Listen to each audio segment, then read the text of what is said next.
Good afternoon, everyone. I'm excited to present a project here with my team, Volt Kinetics.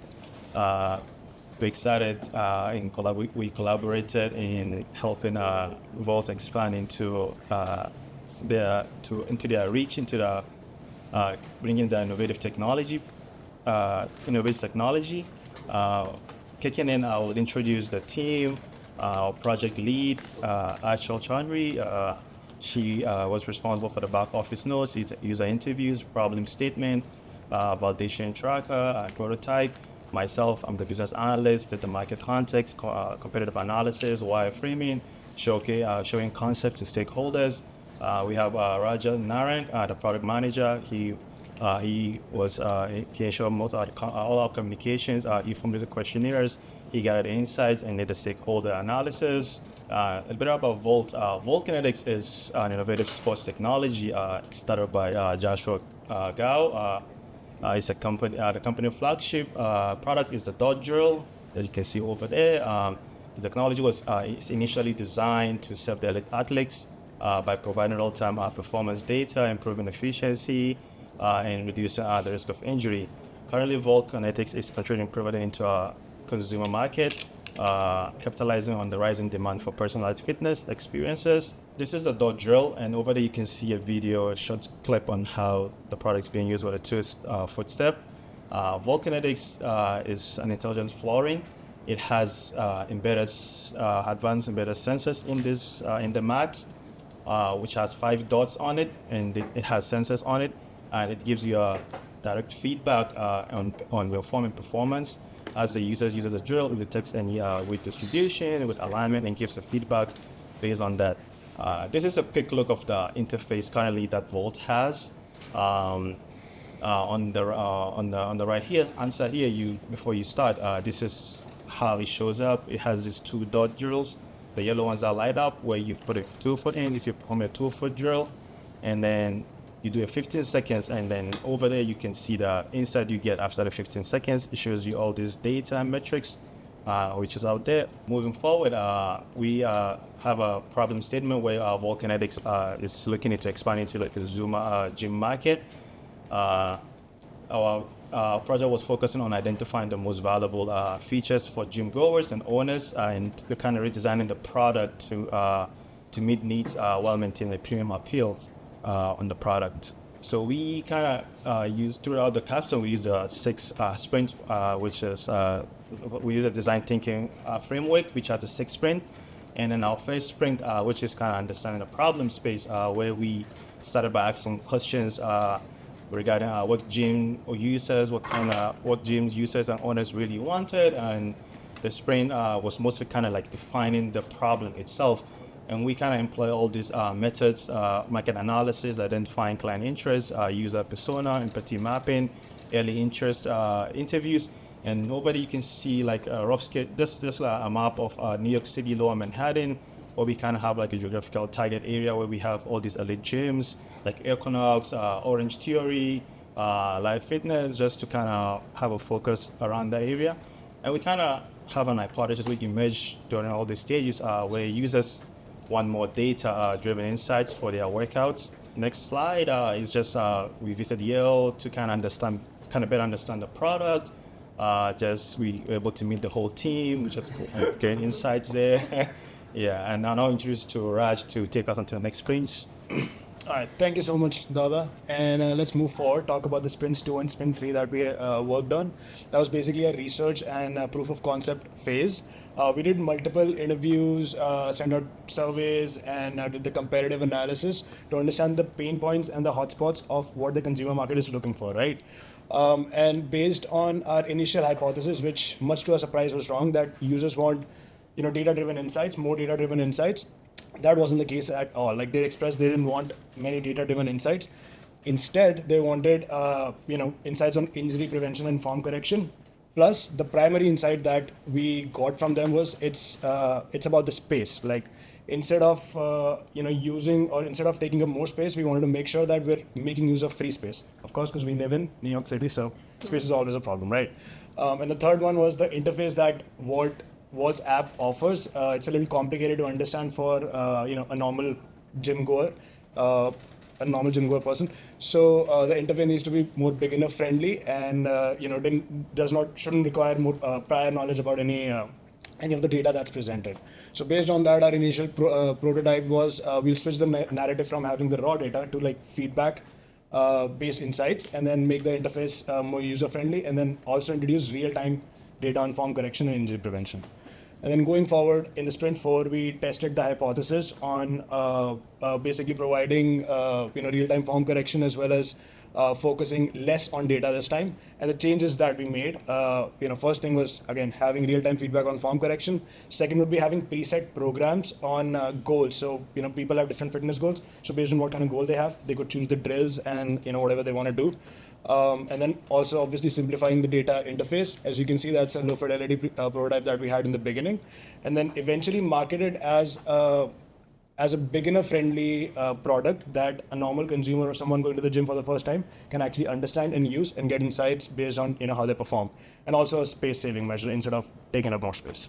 Over to you, Achol, talking about Sprint 5 and 6 and the prototype. So now going on to the next steps. Now we have some insight on what we think users want. And what we did was another round of testing with the people we've spoken to and some new people to see how the new prototype panned out.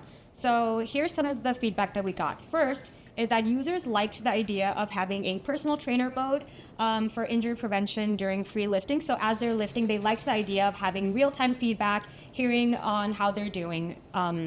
Second, they found that the new interface was easy to navigate, keeping in mind that the app was developed for professional athletes, and now we're trying to navigate the consumer market, so someone with like a base level knowledge, and they found it easier to navigate this way. And then the third was they liked having the option to do goal-based performance programs. This may be for someone who has a particular goal in mind. This could be training for something, maybe endurance building. So if you have a goal in mind, hearing what you have to do and then doing it and being told how you're doing is something that they enjoyed.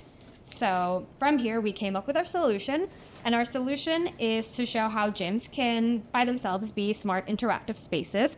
So we want to allow gyms to get real-time form correction and injury prevention feedback, while still allowing them to track progress, set goals, and really still be getting that immersive, data-driven workouts that, still enhances performance and they can get motivation from it. So I'll show you a little bit about the prototype that we came up with. So over here is the main menu. So when you enter the app for the first time, so you'll see over here we have sign in. So you have the option to sign in if that's something you want. But thinking as the average gym goer, you're probably not going to be signing in. So we have the option to continue as a guest, pretty big, more than you would see on an average app. And then you can select your workout. This could be the drills that Joshua had set up initially, which is like the 2-foot drill. That we saw, and then the new additions that we made, which were the programs and the personal training mode. So say, for example, you want to do a drill. So you would hit start the drill, and it'll give you options for which drill you want to do. And then, say you wanted to do the 2-foot drill, it'll give you a brief description of what that actually is. It'll show you a little video of what that looks like, so you have an idea of what you're supposed to do. And then you can hit click or hit start, and then you would be able to start. Keeping in mind that you're on the mat while you're doing this, so you just as we already saw, you follow the dots. So the dots are lining up in the back. You're supposed to jump to the back. So you're following these visual cues, and it's still telling you at the top the difference between your 2 feet. So you can see the force distribution between your left and right foot. It'll tell you your accuracy, how many reps, and all that. Secondly, if you want to do the programs, it'll give you a few options depending on some common goals. So one common goal that we heard of was training for marathons. So maybe you want to do something cardio-focused, endurance building. Another option might be rehabilitation and recovery for injury, recovering from that. And some might be balance stability, maybe building up your core strength. So based on that, it could give you like, hey, do this drill, do this exercise. You do it on the mat, and it gives you feedback on it. Lastly, you have the performance or personal training mode. So this is really kind of the meat of what we came up with. So the way this would work is at the gym, you would be doing your lifting as you would. Instead of doing it just on the floor, you would be doing it on the vault mat. And as you're doing it, say some common things that might come up is like you lift your heel, which can cause injury. And so if that happens and the mat detects it, it'll ping you and say, warning, you're lifting your heel. And then you can hit learn more if you want to know what that means. And it'll give you a description of what's happening, why it matters, and tips to correct it. and then you can go back to your training, and then you're done. So you don't really have to be thinking about getting feedback. It'll just automatically give you feedback and tips to correct your form. At the end of your training, you can hit like end training and get a workout summary. So some of the key changes that we made, if you remember the first screen, it was pretty data driven, pretty number busy, which made sense if you have like a good amount of knowledge of what those numbers mean if you're a professional athlete. But for the average person, they probably don't need that much data. So what we have here is the criteria and then kind of your number on it. So if you want to learn more about it, you can always click on and open up that little box, and it'll tell you, like, for example, your jump height. It'll tell you what it means, and you can get more information on it. So it's a little bit more beginner friendly and like easy to digest. Thank you so much. And this is the business model canvas based on what we envision, at Vault.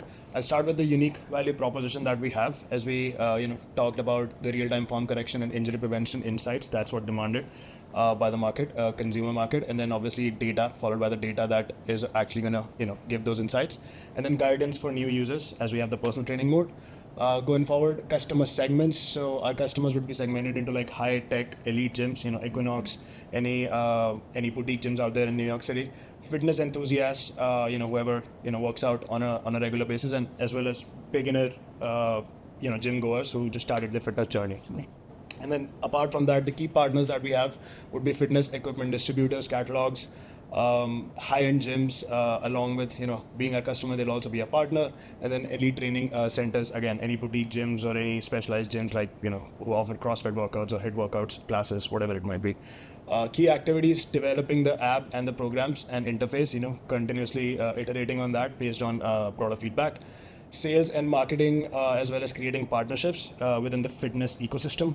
And then key resources would be the technical infrastructure, the apps, the hardware, as well as the user data that Vault would gather once they launch this product in the consumer market, and the talent that's behind it, the employees.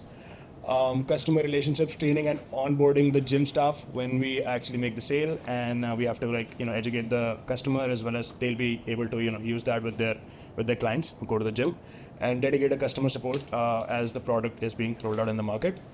Channels would be gyms as well as direct sales and the distributors, depending on whatever is required.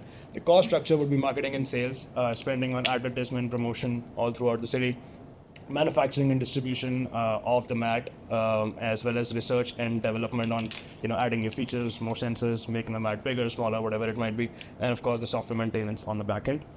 The revenue streams would be mat sales. That's one of the revenue streams, and then subscription model, as Joshua mentions that this is more of a software company.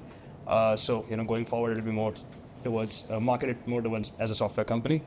And then after this, the next steps and the impact. So it's clear, it's decent, fairly decent to say that this could revolutionize the fitness industry, as well as like for the gym goers as well as for the gym owners, giving them value, providing them value.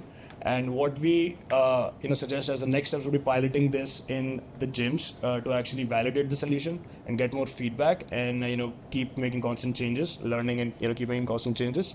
Exploring other avenues like injury rehabilitation. So that could be introducing this to physiotherapy studios where people could actually use this to recover from their injuries, and scaling the product for the market entry eventually for fitness classes, personalized training, all of that. Thank you. Thoughts, concerns, questions? So at this point, I'd like to have Joshua come up and share his thoughts on the experience. Yeah, wonderful job, team. It's been so great working with you all throughout the semester. And thank you, Christina, for making it happen. Vault Kinetics, we've been thinking about really building this technology for elite athletes. So we fit into this force plate stream of sports science where you're getting all these in-depth, sort of intricate data points that normally typical consumers don't really think about or don't really need. And I think the proverbial problem with data in sports tech is like, okay, great, like how much will this data and information change my decision making, and how will this really improve me? So I think earlier in the year we had visited, we were just a friend of a friend of a friend got us into a gym in New York, which was consumer facing, and this was kind of our first time talking with everyday customers. We just went to the gym, and we showed them this data and said like, hey, would this be something that you're interested in? And that's kind of what sparked this whole idea of thinking in the consumer-facing direction for us. And for us, we're strapped up with thinking about elite athletics, thinking about building the research behind it, the hardware behind it. So when I had met Christina earlier in the year, it was a really perfect opportunity to really get to see what would happen on the consumer side. So this has been an incredible chance for us to really get to dig a little bit into what's actually happening on the ground with all the customer interviews and with all what the individuals are saying as to how our technology might be influential in this area. So it's been really great telling the story in different ways. And throughout the semester, I think we started off talking a lot about data and a lot about information that we were going to provide and all these numbers, and people were just confused. And the question was like, how will this change the way that I'm going to actually use this? And that's, I think it's been really great to see the product and the way that the software looked, the way that people engage with the technology and the hardware change, so that the delivery of the sort of injury detection and performance enhancement was made really clear. So it's been really great to just hear all of your insights on every step of this process and see that whole thing evolve. So I just want to say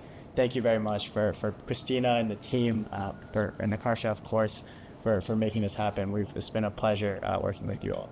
Thank you so much. Yeah.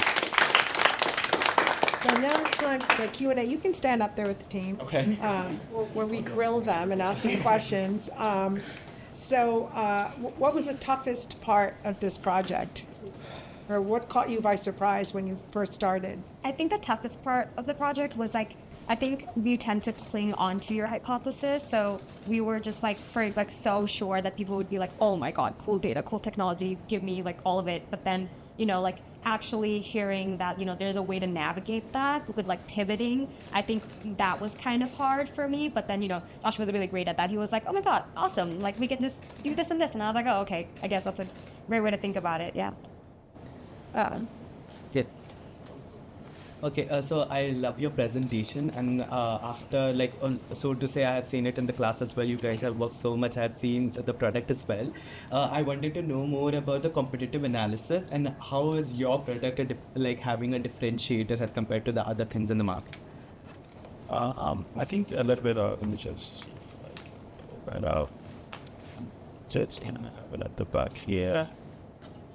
So this is some of the common analysis we came up with. We're looking into Peloton, Lululemon, and Tonal, and we kind of highlight the strength and the weaknesses that we saw.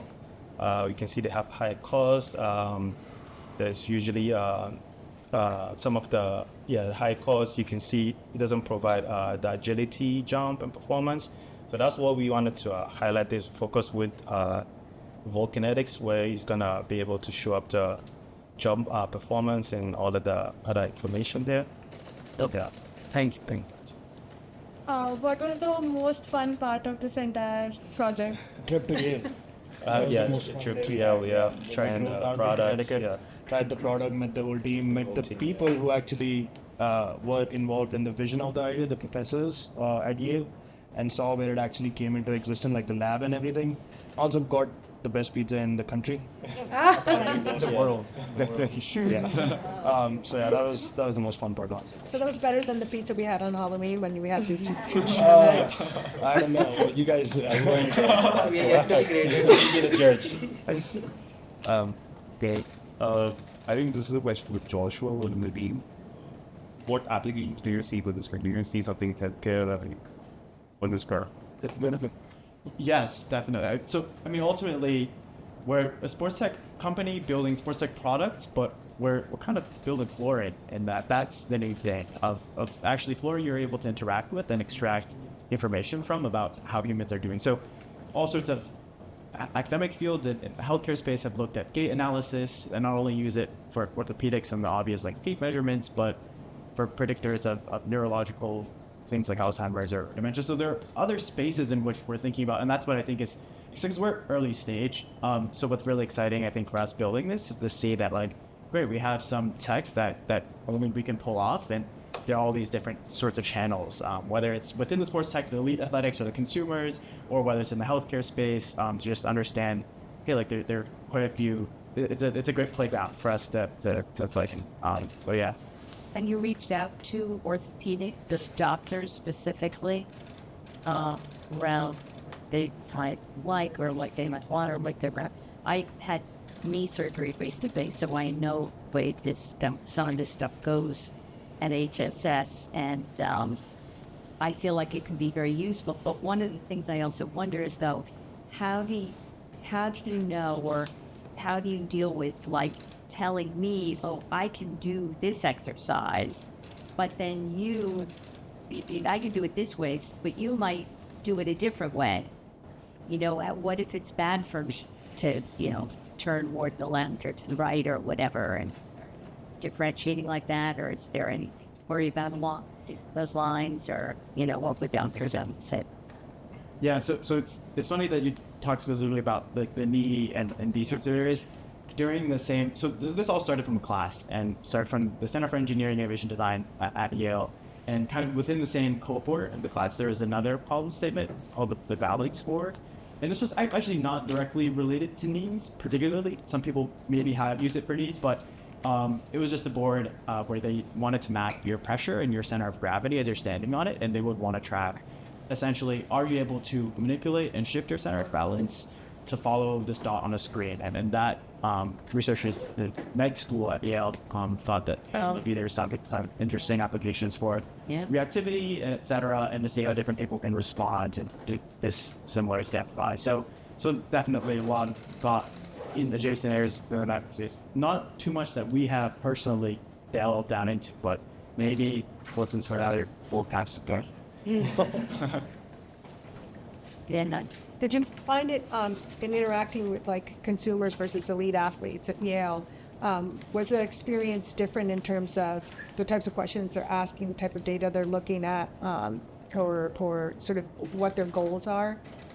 Yeah, very different. In just the sense of I think it's almost like a different language kind of in terms of what we're thinking. Because when I go to the gym, my thought is like, great, I'm staying fit, I'm staying healthy, and I'm getting a little stronger too, maybe. But when you're walking into the like these training facilities, like it's a whole other kind of world. Like everyone has their custom smoothie plans sometimes, and you're tracking your force output every single day on these different machines to really understand how, like, what exercises are making you spike up the most, what exercises aren't doing great, your recovery patterns post-game, post-injury. So it's a complete different approach to training that, like, shifting the language of what we have for elite athletes to now the consumer market is a big leap, and something that's been really, you guys have done an awesome job at seeing that shift. So when you guys were doing your customer interviews, how challenging was it to sort of explain this new concept to people at gym that are thinking along the lines of what you were talking about, a panel with, speeds and weights and, pressures, and were they able to understand that easily? Like, how difficult was it to communicate to them, okay, we have this new concept? I think it was interesting because I think everyone grasps that it's cool and it's new, but I don't think everyone grasps the utility of it. So I think that's the thing that's hard to explain, where there's like a fine line between like cool app and like rocket science, and I think it kind of teetered that line. And so a lot of the times what I was getting was, oh my gosh, this is so cool, what do I do with it? And that was actually really great insight, because there's obviously some mismatch between us understanding the value of something and us being able to express it in a way that was digestible. Mm-hmm. So that was probably, I think, that was the biggest challenge.